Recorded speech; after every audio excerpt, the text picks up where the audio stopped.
What's up, everybody? It's Tuesday night, and you know what that means. We're on Off the Top Media. I am not your host, but I am a chef by trade and a mark by choice. I am the Will Gray, standing in for the one and only Scows tonight. Going to be talking some NXT on the panel, as always, though. Starting first and foremost, he is the encyclopedia of Wrestle Talk. It's our boy, Phil the Future. Phil, how the hell are you, brother? That good, huh? Yeah, doing great. Okay, you froze. He's just like, You saw that too, right, Jax? Joining to the right of the screen, he is the co-host of Nerdy News at 420, the co-host of the Wolfpack Podcast. He is the co-host of Boyfriend Time. He is the co-host of Botch Bots and Chair Shots, and the co-host of NXT on Tap. It's everybody's favorite Ginger Ninja. Kurt Angle thinks he sucks, and it is damn true. It's our boy Jaxpo. Jax, welcome back. Happy birthday. How are you? I suddenly feel like the bridesmaid, never the bride. Why? It's a lot of co-hosting. But please. I don't want to do anything but co-host because there's too much work y'all put into this hosting bullshit. Like, y'all got to write notes and be professional. I just come up with dick and fart jokes. You're the Jerry Lawler to my Jim Ross in most cases. So, like, if I ever plan to put you on a show with me, I just need you to be Bo. That's really all I need. Because I'm gonna lob the softballs to you and let you do your thing. Like, yeah. We're like Clyde and Clyde. I say Al's like Bonnie and Clyde. You and me were Clyde and Clyde. There you go. Siegfried and Roy. Yeah, Siegfried and Roy. Sorry, Phil. You're here too, man. I don't mean to make you like the third wheel here, bro. I'm sorry. I'm flirting with Bo. How are you? No. I'm good. I'm all good. So, overall, I'm just gonna go into it right off the rip. Before we hand it off to Bo for the rundown of each match. Okay, coming out of Vengeance Day, we're now two episodes out from Vengeance Day. We're starting to build some stories for what's the next premium live event before the next, I think what they're doing next is Roadblock, which is gonna be basically just like how Dynamite does, like the specials on Tuesdays. Yeah, the little special. Yeah, the specials. So like before we dive, go ahead, Bo. So it'll be like a big business thing. Yeah, it's just gonna be like a weekly special, a glorified episode of NXT. I'm trying to get as much NXT as I can, as I've only been watching it again for probably the last 6 months, about as long as you guys have been doing this show. I've been watching it consistently. Like, it's up there with Impact as far as I'm concerned for like most consistently like booked wrestling shows weekly. Good stories, good builds. The wrestlers are putting on good matches. I'll give it that. And I feel like coming out of Vengeance Day, the last 2 weeks, they've done nothing but continue to shine. So what did you guys think? Like the last 2 episodes coming out of the last big premium live event, how's the momentum you feel going into tonight?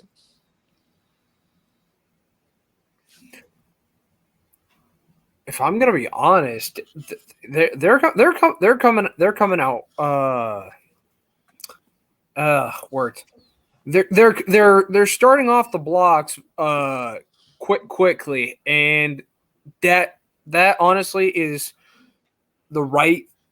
almost the right thing to do, because you just finished up with the last big pay-per-view. Now that's over, it's time to build in new stories, create new angles, come up with some new surprises and new match ideas. And so far firing on all cylinders. I have one thing to say. I have one thing to say about how I feel about NXT. Hold on. Yeah. Oh boy, here we go. Fucking wolf dogs, bitch. Yeah. That's good. I love the fucking wolf dogs. Yes, sir. Goddamn spirit animal. Yes, sir. No, I mean, it's consistent to tell stories and damn good matches. Like it's like I'll take the one out of Scouts' playbook. It's probably one of the Yes, most Tommy, they did consistent. win. Yes, Tommy, they won. It's probably one of the most consistent week to week basis television right now. Yeah. Can't say it better myself. All right, Bill, I'm going to hand it off to you since you got the match list while we go down the matches. All right. We're probably not going to cover a lot of the segments and like promos because there's only one that I thought was any good anyway. Truth. So I might do it later, Tommy. But we start off with Metaphor versus Von Wagner and Mr. Stone. Oh, man. Can I say this right now? How happy Will got to watch this match with us. How happy was I to see Mr. Stone in the ring? No, he popped. I haven't seen him wrestle like physically on TV since TNA. Yeah, we haven't really seen Mr. Stone get this much action since he was Robbie E. The Pro Man. Yep. But they took on Von Wagner, Metaphor, Stone. I did like the little segment with Robert Stone's kids because they're so fucking adorable. Yo. For real. But it was good seeing like I couldn't like this match I paid attention to. They had a decent match, but Stone hasn't lost a fucking step. A little bit, yeah. Like I still think he's as good as what he was in TNA. At TNA, he was still real green. So, I mean, then again, he hasn't wrestled in like what a couple of years, like quite a few years or so. So I understand the ring rust. Yeah, he's been signed since 2019. He's been there 5 years.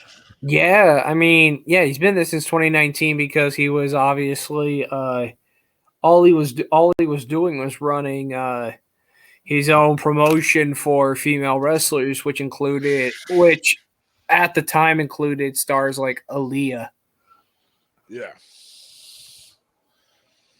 Hey, Travis, my man, what's up? What's up, homie? Well, what was your takes on this match from what you got to see? The Metaphor match. Yes. He's the Quidditch Cup, right? Yeah, that's the Quidditch Cup. The Quidditch season almost, by the way. The Quidditch Cup. First shadow, it is almost Quidditch season, Will. It is almost Quidditch season. Real men are ready to play their sport because it's Quidditch season. Yes, Quidditch season. This is my 2 cents on this take is I think I said it when we were watching it when me and Scows were hanging out. I said that in my opinion that this cup, the Heritage Cup, feels less than a secondary mid-card title. It almost feels like it's a storyline prop more than it is like an actual title or a prestigious thing in wrestling, because I feel like Noam Dar has almost made it so much of his personality. It's the same way Honky Tonk Man was when he made the Intercontinental title belt part of his gear. That's a good way to put it. I never thought That about is, it. yeah. You know what I mean? Like watching him do it, which is sad because I feel like some of these guys that are transitioning from NXT UK to NXT, they're getting to this point where if NXT Europe doesn't start back up soon, these guys are going to start floundering some, because I'm worried about the long-term success of some of their character development. Because once Noam Dar drops that Heritage Cup and that's not his only personality trait, what's about to happen with this guy? He's not going to have anything to have that initial inertia to be over because he's got a title. Yeah. You see what I'm saying? Like that's where I'm at with Noam Dar. Yeah, it's more like the DeLorean from Back to the Future. Yeah. Like, without that, Doc and Marty are jack shit. Yeah. They're not getting shit done. And I feel like without the Heritage Cup, like a lot of times without that being the focal point of what they do and Noam Dar being the Heritage Cup champion, like that's the only personality trait that Metaphor has. And when Noam Dar inevitably drops that Heritage Cup, what will Noam Dar's story be when he doesn't hold the Heritage Cup anymore? Well, he obviously doesn't get to be the guy that just brags on TV going, hello, hello, hello. See? Hello, hello, hello. Hello, hello, hello, Noam Dar. Damn it, Will, why you gotta be so smart? Well, last time he lost it, he went into a complete daze. Oh yeah, that's right. When Noam Dar lost the Heritage Cup for a I seriously remember when Noam Dar lost the Heritage Cup for like a minute to Nathan Fraser. He was participating in the Linda McMahon challenge. It was just comatose. Jesus. Fucking Will come out with Phil come out with the Linda McMahon and comatose. The Linda McMahon and comatose. Oh, Phil, shit. you're 12. Are you even old enough to remember Linda McMahon? Jesus Christ. I mean, I've gone back and I've seen it. So yeah, Noam Dar participating in the Linda McMahon challenge, acting comatose. You're my favorite little brother ever, Phil. I love you. Yeah. God damn it. This motherfucker said Linda McMahon. Man. He comatose. So, as we know, the metaphor, and the only reason I'm referring them as metaphor is other than Noam Dar, can't pronounce the other guy's name. So Otto Mensa. Main man Mensa. Mensa. I remember Mensa because that's what the geniuses take. Like, they join Mensa. But after that, we had some backstage, the video recap of Carmelo attacking Dragunov. We get Hayes versus Gacy tonight. It's got Andre Chase stuff, blah, blah, blah, blah, blah. We jump into what I was hoping, and I was kind of let down. I was hoping this was going to be a full-on fucking brawl. Like, no. Like, I wanted to see some old school British fighting in the gauntlet match with Rich Holland taking on Gallus. He starts off with Wolfgang.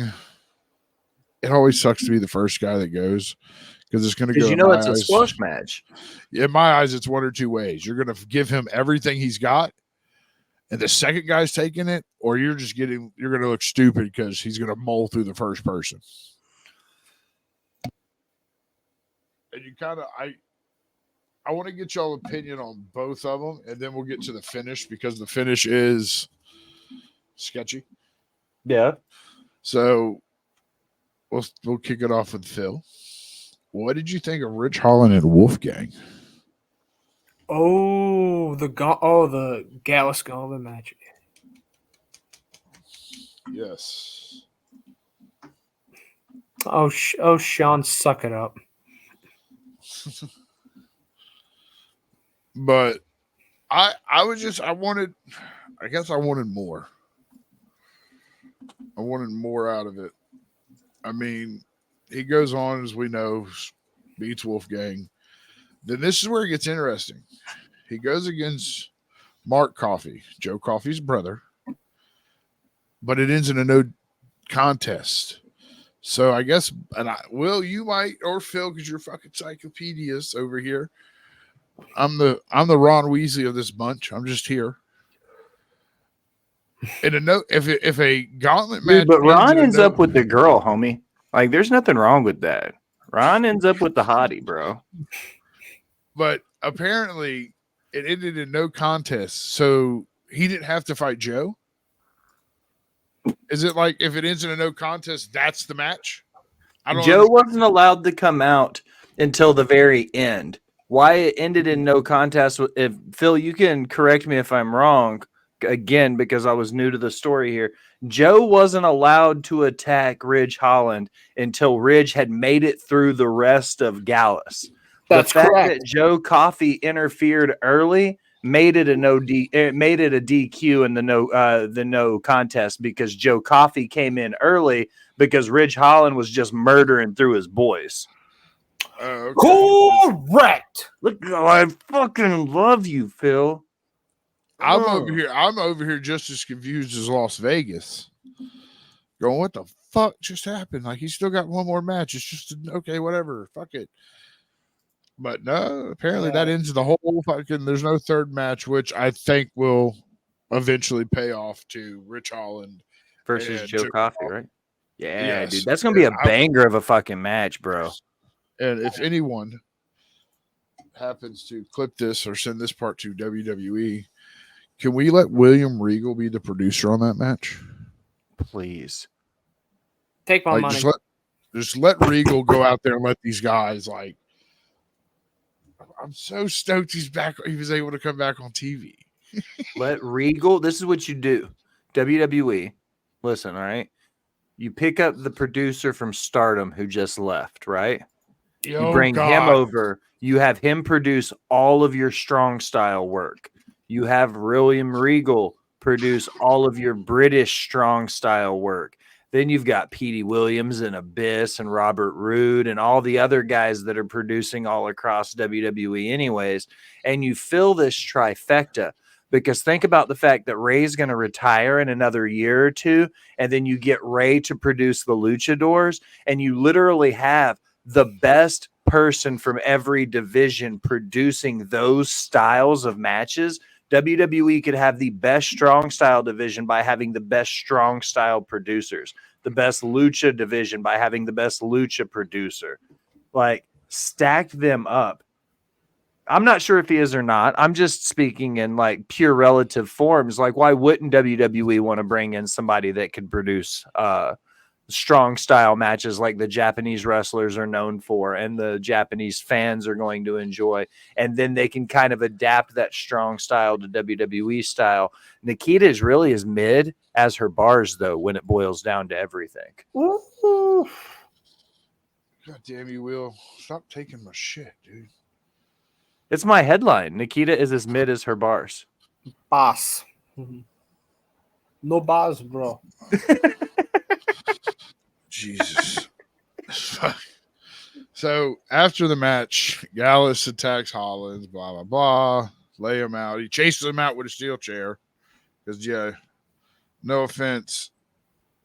If you hit one, like there's three of them. I don't know why three guys are scared of one guy with a steel chair. But that happened. Dude, when he kicked it, dude, he reared back and he fucking straight donkey kicked it. He said, he kicked that shit straight out of his hands. He did. He Leroy Jenkins that chair into the first row. He did, boy. He kicked the dog shit out of that chair. He launched that motherfucker. Well, my question is, and you're the only one on screen that's going to get this, and I'm sorry, Phil. Did he kick that chair like someone kicks a bottle of water? Dude, he kicked that. No fucking water. Whoosh. Did you hear that story at the Rumble, Phil, when the guard took the bottle of water from the dude and he fucking punted it into the parking lot? I did. I'm like, no fucking water. Goosh. Like, me and Will looked at each other like, what the fuck is going on? Dude, like I start patting my pockets. I'm like, I got water on me? Like, fuck. But, so we go to Lexus King makes fun of Von Wagner backstage before telling him blah blah blah. He's the real role model. Oh, Lexus, I love that. No Quarter Crew has a run in with the Heritage Cup champion. No Amdar. That's probably going to lead something to Metaphor versus the quarterback kids. Lola freaking Vice. Oh my god. Yes. Then we get Lola Vice versus Tatum Paxley. Thank you. I fucking love me some Tatum Paxley.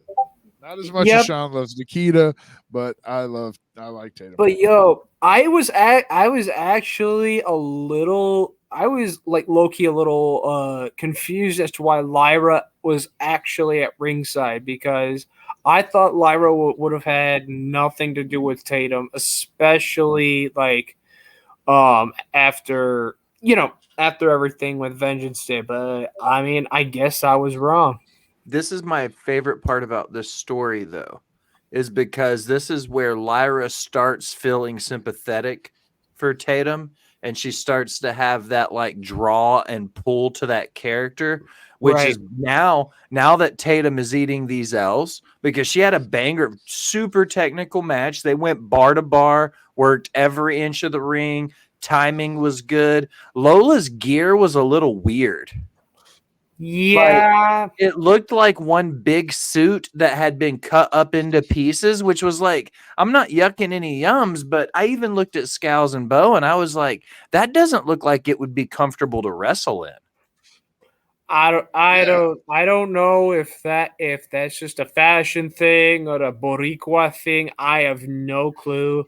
Maybe it's a sexy outfit. I don't know. I've seen sexy outfits, young Phil. I know. But I'm not saying she looked bad. I was just, it didn't look like it was comfortable to work in. Yeah. It just raises some eyebrows. It's like, yeah, I like Tatum Paxley. Like, but it was. I'm gonna be honest. It was a filler match tonight. It did help get over what came a little bit later on in a segment where Shotzi is going up against Lyra Valkyrie for the hold on. I think I have a picture of her somewhere. Yes, I am excited. I am excited to see Lyra and Shotzi go at it. Oh. Will pointed out a good thing. We would love to know what Shotzi's hair routine is, because that shit has grown back fast. I think Will's a little jealous of her, actually. Like, real. Like, no doubt. A few days ago, I put it on blah, blah, blah, whatever, just finished chemo 2 years ago. You can look in that video and see how, like, little hair I had through the back of my cap, right? Because I was wearing the same UT cap that I wear every day. You can see how, like, near bald I was because my hair had only just started coming back. Okay. Like, I think about how long it took my hair to grow back. The fact that her hair has grown back that fast with pigtails now, I'm like, damn, girl, what'd you call it? The horse and mane? Yeah, horse and mane shampoo. Horse and mane. But, like, I was impressed. Like, damn, her hair has grown back fast as shit. But tail and mane. 7. Tail and mane. Not it's horse shampoo, but it's tail and mane. 7 months, and her hair's grown back long enough to have pigtails. That's crazy. That only confirms something for me. When I met Shotzi at Spookala, she must have been wearing a wig because her hair was longer. Al just pulled the curtain back for us. They might be extensions. Vitamins, too. Vitamins. The only vitamin John worries about is vitamin D. Sean. Come here, buddy. Come close. You got a subscription to Blue Chew? Between me and you, do you subscribe to Blue Chew? I just want to know how it works. I have no comment. Get at me. Alex said, y'all leave this man alone. I'm sorry. Damn it. You can't have fun. Sean said, I don't need no Blue Chew. I don't need that shit. Sean's the only 31-year-old man with a Viagra prescription.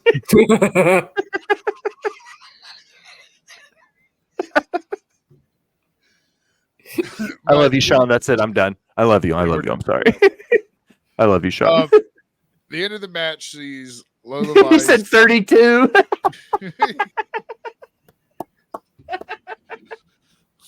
I love you, Sean.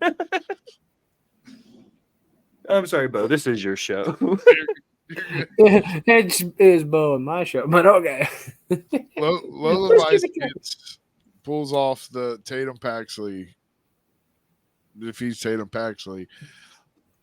Valkyrie carries her backstage, like full on, like she cradles her like a child. Like, I'm going with Will. It's going to turn into one of these sympathy things. I don't know. She's going to go for Tatum, and then they're going to continue to build Tatum up with these L's against really strong women, where Tatum will eventually turn on Lyra. Think of Mickey James and who with Trish.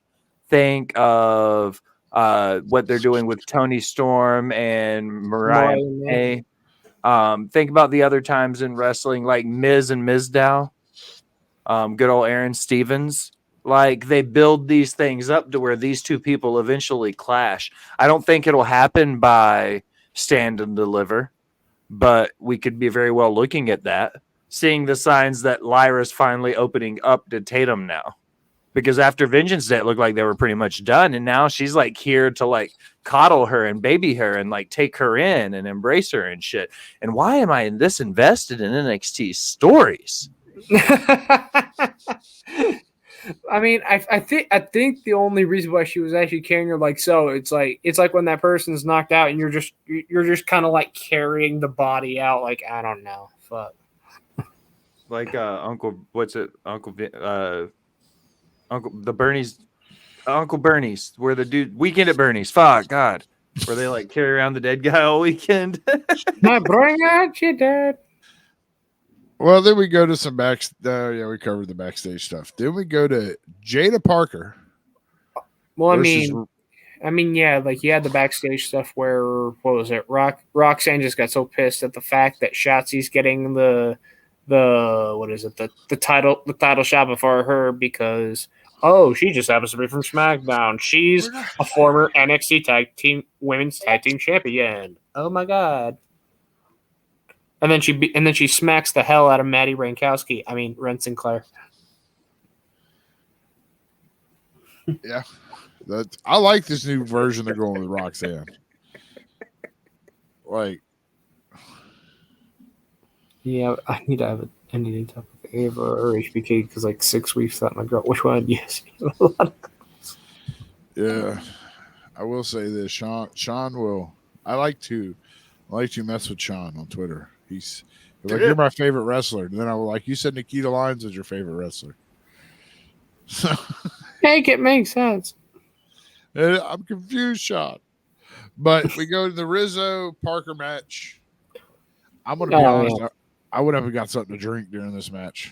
So, Phil, this one's on you, Bubba. Okay. I mean, so, yeah, obviously this was Adriana's very first match after being introduced as part of the D'Angelo family, and honestly, going into it, I wanted Rizzo to come out with the win, but guess it didn't turn out the way I expected. I don't really have much detail going into it, but Jada Parker comes out with the dub. I'm just. I'm with you. I thought Rizzo would pull this one off. Rizzo's shoes looked fire, though. I was about to say, I have a note written down for Bo about Jada's shoes. The shoes for Cruz.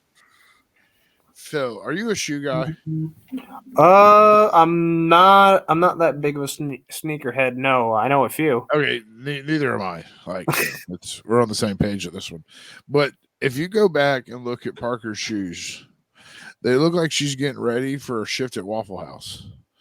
Like Forrest Gump. No, hold on. Forrest Gump is standing next to her, going, "Those are some comfortable shoes." They just looked very out of place. What are those? That's exactly what it was, dude. I could not, like, when I got back from getting my drink, I could not get my eyes off her shoes. Her outfit just didn't, and like, I'm no fashion barista by no means.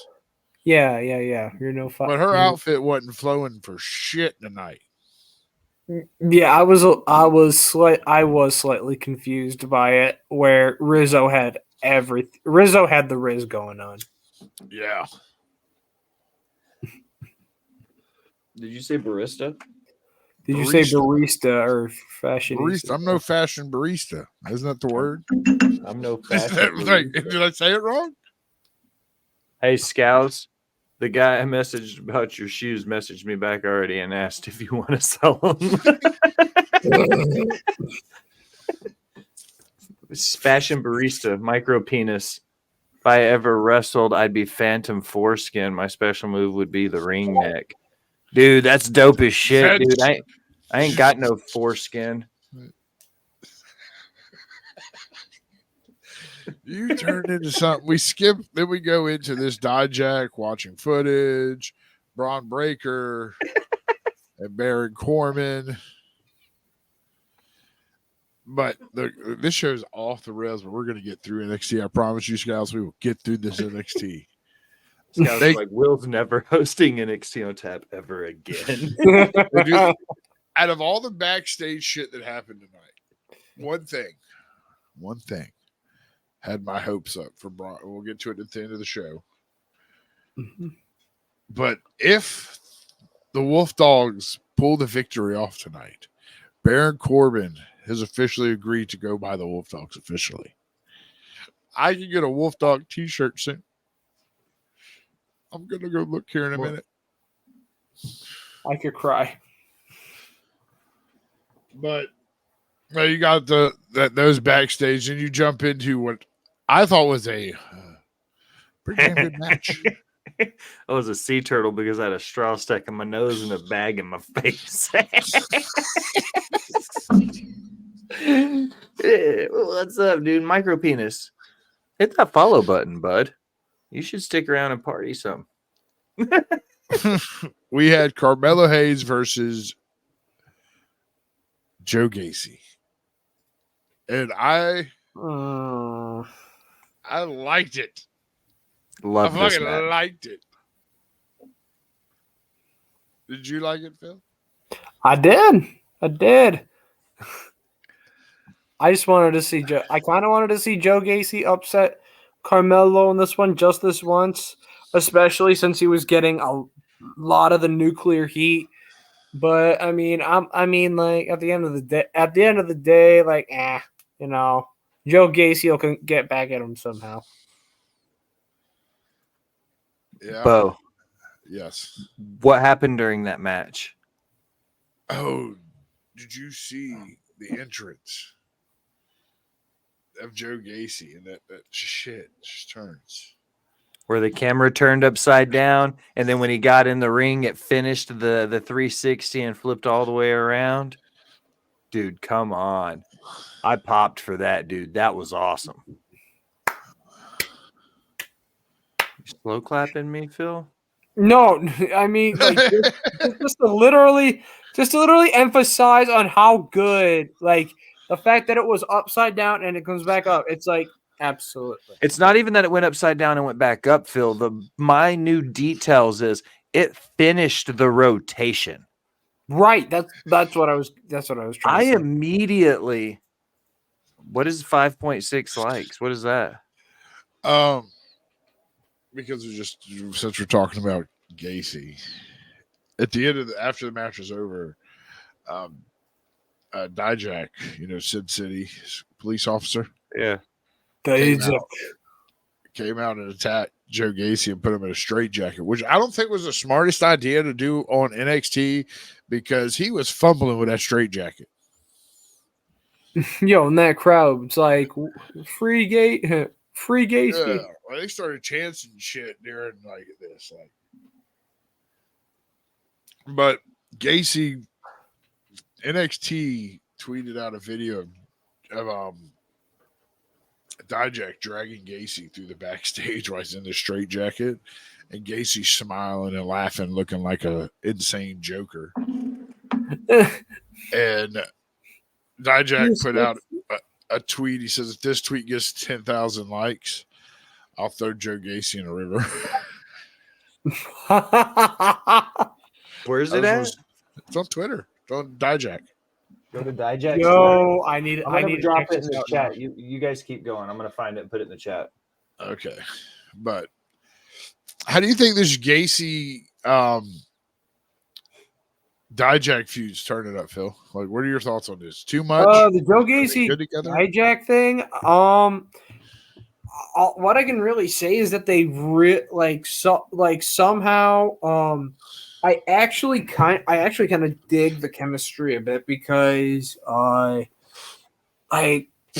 Like obviously, Dijak is serving as like this symbol of order, and since Joe Gacy obviously since Joe Gacy hasn't been able to do anything with Schism since the Dyad and Ava had left him, he's obviously not in the correct state of mind. So he isn't he is the embodiment of chaos right now. It's that classic battle between order and chaos that it's a movie. It's viral. Yeah. What's up, Mike? What's up, Mike? Oh, I'm a big fan. Oh, I'm sorry. Oh, no, go ahead. I'm a big fan of everything that Gacy's doing right now because you and I talked about it before the Vengeance Day match, even though I was a little bit let down with it. He seems to be falling into a lot of those old Gacy patterns that he was in CZW, and that kind of nonsense, where he seems to be getting more like Gacy. And I hope that while he's still in NXT before he gets called up to the main roster, he finds that WWE identity, because like you saw how Dean Ambrose floundered in WWE. Like, he had a great run, don't get me wrong, but there were a lot of people that said Dean Ambrose never found his footing as Dean Ambrose. He always shined as Jon Moxley. And I want Joe Gacy to not have to go through that with his WWE identity. And I hope he's able to find the WWE version of the Joe Gacy character from CZW. Does that make sense? Yeah, he is a lot. I relate him a lot as this is what, if CZW had the budget NXT had, this is what he would have been. He reminds me of Sami Callihan and Jon Moxley mixed together, which is ironic because the relationship that those two guys have. But like, that's kind of what he reminds me of. Yeah. Well, we skip back. We get the North American champion comes to the ring to celebrate his victory at Vengeance Day. Yep, we got M'Baku from Black Panther. Yeah, thank you, Will. Phil. Thank you so much. I'm never going to see this man differently. Like I never saw your new belt, Jax. As in the Cody one? Like, that's the only new, technically weight belt I have. When it comes to titles, I still have the same 5. I got a new AEW figure next to the pretty cool AEW figure next to the ECW belt. But yeah, he comes out. Lexis King says basically he softened up Dragon Lee so Oba could come in and win it. He said he's the one that put the title on him. He said Kings always keep their promises. He kind of threatened Oba. It will be Oba Finley versus Lexis King next Tuesday night for the North American Championship.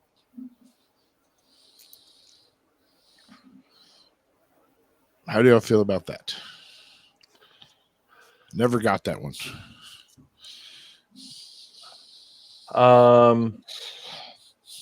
I think that with this being Oba Femi's first big story, it seems like they want to make him look like they want to continue building him as a big, strong champion. And I feel like this will be a good match. I don't imagine he'll drop it this soon because the pop and the excitement of who he is. So I feel like this will be a worthy adversary and a good starting point for him with the title. Okay. This is his first defense, right? No, his first defense was at Vengeance Day against Dragon Lee. Okay, sorry. So his second defense then. Oh, yes. So this will be like his first big feud that he's real big feud that he's building, because that was the rematch, right? Because didn't he beat Dragon Lee for the title? Okay. See, I'm recapping all this NXT in my head as we go. Okay. Phil, what are your thoughts on Oba Finley, Lexis King next week?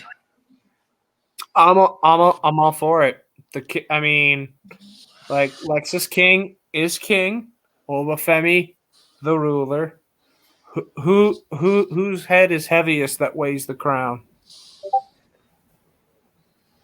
Yeah. True that. That is perfect. That is smart.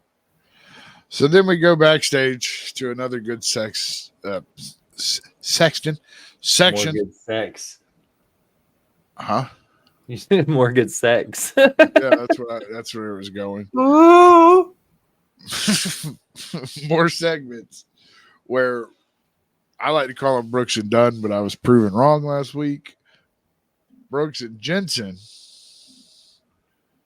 go out at fighting each other, and I don't know who's who. One of them looks like he's trying to rip off Opie from Sons of Anarchy, and the other one should be wearing a suit because his daddy's Bull Buchanan. But they just fought, and Ava breaks it up. It's like, y'all got a match, because she's a matchmaker. That's what she is. Ava Rain, the matchmaker. Phil. Yes. You want to play trivia on Thursday? Oh, I'm down. 100%. Okay. I've got mixed emotions on Ava as a matchmaker or as a general manager in general. It's not really my cup of tea, but again, I'll let it play out and see what wants to go. Yeah, Mike, you can come on too. We'll play with 4 of us. Phil, Absolutely. How do you feel about Ava as GM making all these matches like right off rip? Like she's just making fucking matches left and right.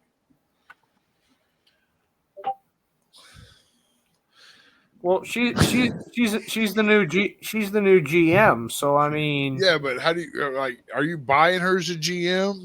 Or do you wish it was I don't know, Regal? Just throw that out there.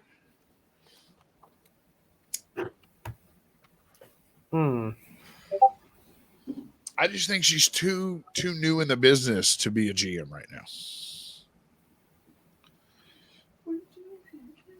I think I'm more qualified to be the GM of NXT than she is. I don't know. I still feel like they want to keep Ava within NXT, obviously. So without her, so obviously they took her out of Schism with because obviously she's got the help of Paul. She got advice from Paul Heyman. William Regal's got her back. She's talking with Shawn Michaels now. I think they're kind of just using this position to help with her. I wouldn't say promo skills, but just her overall speaking ability. So that if she does decide to do some stuff in ring, she's already got half the battle done with the promoing. That's a damn good way to look at it, dude. Now I see it totally different. Now I kind of feel bad for her. It was just a suggestion. How about to butcher this chick's name? Kiana James versus Reese's. Reese Kinley or something. Yeah, that was a match, but it wasn't like a match because it was before the main event. Yeah, Brindley Reese was literally just freaking Sol Ruka light. Dude, she's talented though. She does have good talent. She does have good talent. It's just the way she comes out, the way she looks. It's like Sol Ruka, but like diet. I can see Sol Ruka's coming back. I hope so. I miss Sol Ruka. I just want to see her hit that beautiful flip, that corner flip into the cutter, the Soul Snatcher. Shang Tsung with the finisher. I've played with the Soul Snatcher once or twice. Phil, how are you the highest person in this room right now? Before we get to the main event, because I know we're going to spend some time there. We had another one of those goddesses, men struggle, evil, however, is human natural. Yeah. Who do we think this is? I've been seeing possible. I've been hearing things from a couple different people like maybe this could be Okada because both of those are kind of like Japanese proverbs or something. What do you guys think about the shirts? The dirt sheet saying one way Okada's going to WWE and another side they're saying he's going to AEW. When they were saying about Sasha as well. PWI was saying WWE and Fightful's been saying AEW. Yeah, thank you, Bo. Okay, Scales. Shout out to the could be Tama Tonga. Tama Tonga would be. I think Tama Tonga would be great in WWE. Oh, fuck, it could be Tama. Blowing my brain. Yeah, I didn't even think about it being Tama Tonga. I wanted to be Okada so fucking bad because I want Okada and Shinsuke Nakamura. Yes, give it to me. I could imagine it literally like Shinsuke's literally like beating somebody up in the middle of the ring. All you just hear is the ting, and then what? Like I want it to be Okada. Wait, is Evil a free agent? Oh my gosh, Evil from House of Torture. I mean, I'm down for it. Like whoever it is, like they've caught my attention. But we move on to dessert, the cream de la cream. The cream. The other references I don't know. We move on to what are officially now the Wolf Dogs. Your new NXT Tag Team Champions. Knock off the family. In what I thought was a fucking show-stealing match. Absolutely. The chemistry over this Dusty Cup between Braun and Baron is just like out of this world. Like it feels so generic. And I mean the family, but I will not discredit the family. They had a hell of a run as fucking tag team champions. Phil, are you happy with the Wolf Dogs, or do you miss the family already? I am a fan of the I am a fan of the family, no doubt about it. But I wanted the Wolf Dogs to win this one. Either way, I'm not gonna take anything away from the family. It was a very, very good match overall. I think it was just for me, I knew the Wolf Dogs were gonna come out with the dub. Like, oh, man. Yes, sir. I mean, Will, did you get a chance to see this match? The main event? Yes.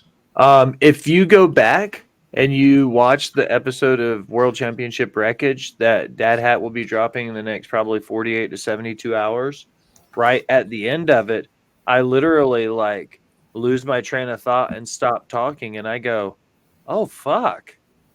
Braun Breaker and Baron Corbin just won the NXT tag titles. And Dad Hat goes, really? And I said, yeah, dude. Like, I thought it was going to happen. Like, I kind of thought they were built up to do it. But watching it happen, I was like, this invoked emotion from me. Like, I was genuinely excited for this. Them building these two guys up is awesome. They won coming out first, which doesn't happen a lot according. Scows is doing this project. He's got a whole spreadsheet. Yeah. It's a big deal. I'm highly impressed with what Scows is doing. There were some key moments in this match that it looked like, I mean, it was just, I don't know why, like, I'm really into NXT. Like I'm fully developed back into it.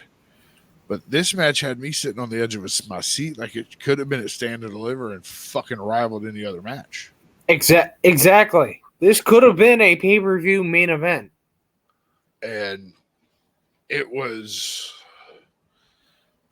like the close finishes, the breakups, the shit, like throwing Corbin into the steel steps, then turning around and putting Braun through the table to pin Braun, for Corbin to come out of nowhere to break it up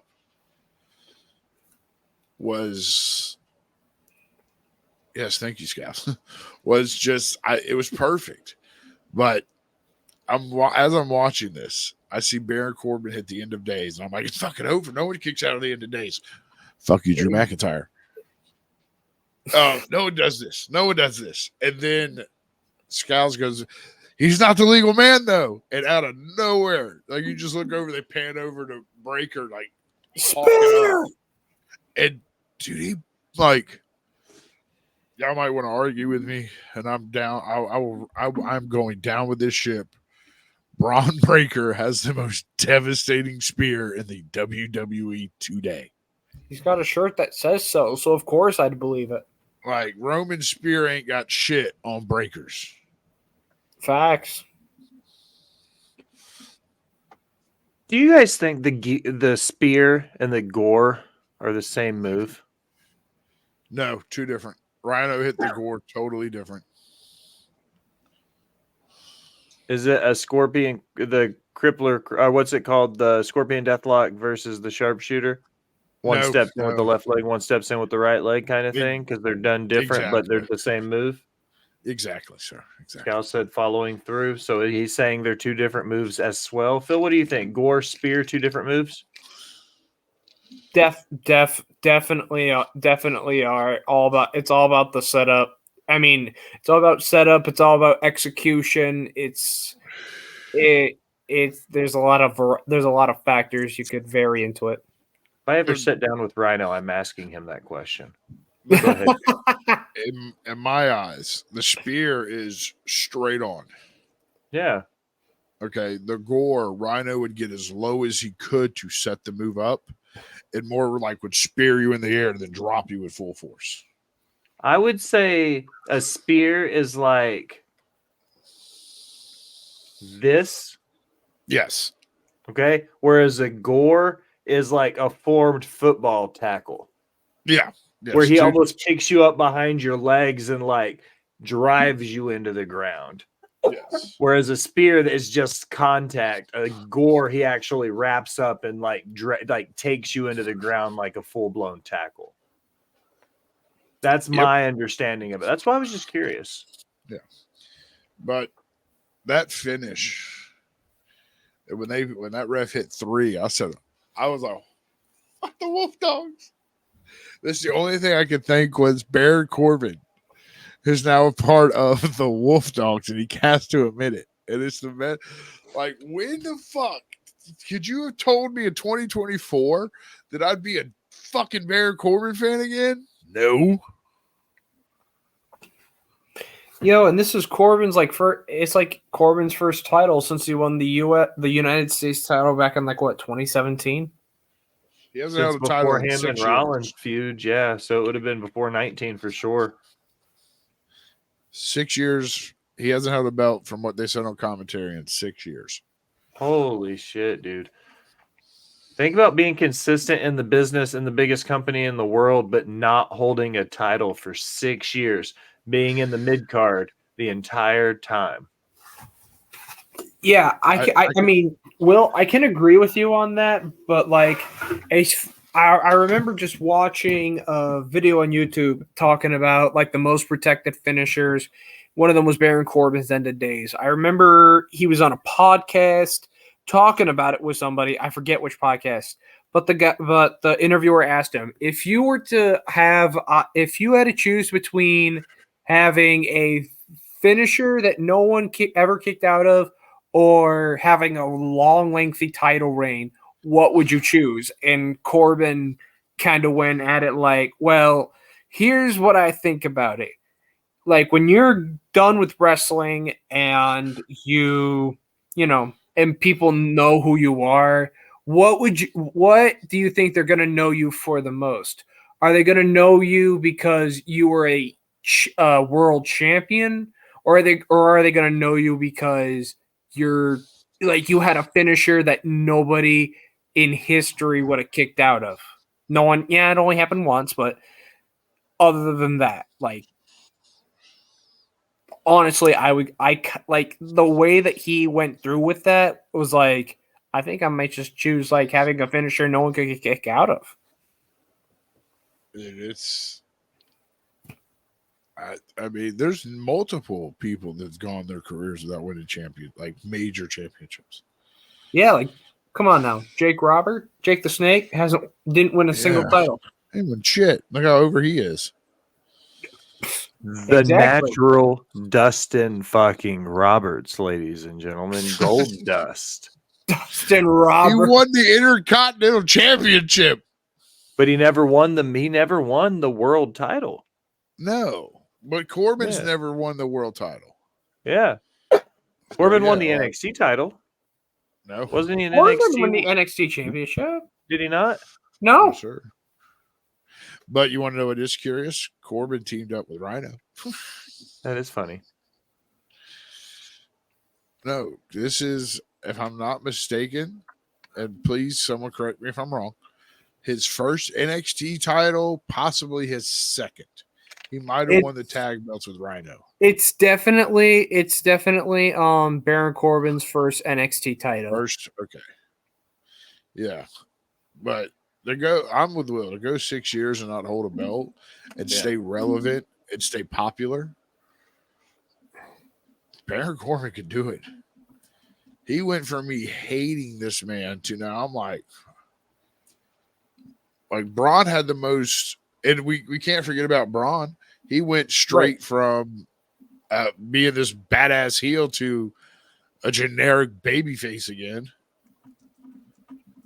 Yeah, I mean, and I give credit, like with Scowls, I give credit to Corbin for that. Yeah, like again, when they were sort of like put to it was kind of weird when they got put together because Baron was the guy who asked Braun if he wanted to team up, and he's like, no, I obviously no, I don't. But Corbin's saying, come on, has anyone else come up and asked you to be your partner? And he's like, well, no. He's like, well, you got the opportunity now. I might be your only choice. And of course, Braun had to say yes. And now we've got greatness. Yeah. Well, that actually ends the NXT on tap. Will, do your thingy where you ask all the good shit after the show. My thingy? Yeah, where like you go, hey, this is where you can find Phil. Where can we find you? That thing. Oh yeah, okay, got you, Phil. Thank you. Plug yourself so we can go home. There you go. Plug yourself. Sorry. Okay, I mean that one was weird, but anyhow. So for anybody who would still like to see this beautiful face around the social medias, I am. You can find me on Twitter, Instagram, Snapchat, Twitch, YouTube, all that good stuff. Right under the name you see right there, that is Field of Future. Yes, I am. You can always find me right here every Tuesday after NXT for NXT on tap. You'll finally see me again on Thursday for Boss Bitch Trivia Hour on Rivet City Radio. And that's where you'll see me. Don't miss. Yes. Oh, you can find me here every Tuesday and Sunday for Sorry for the Interruption and NXT on tap. Wednesdays over on the Wolfpack podcast for Wolfpack podcast. Yeah. Thursdays, 420, nerdy news. We're excited. We've had a couple things come up, so now we're coming back strong. And then Sundays on Rivet City Radio for Bots and Chair Shots.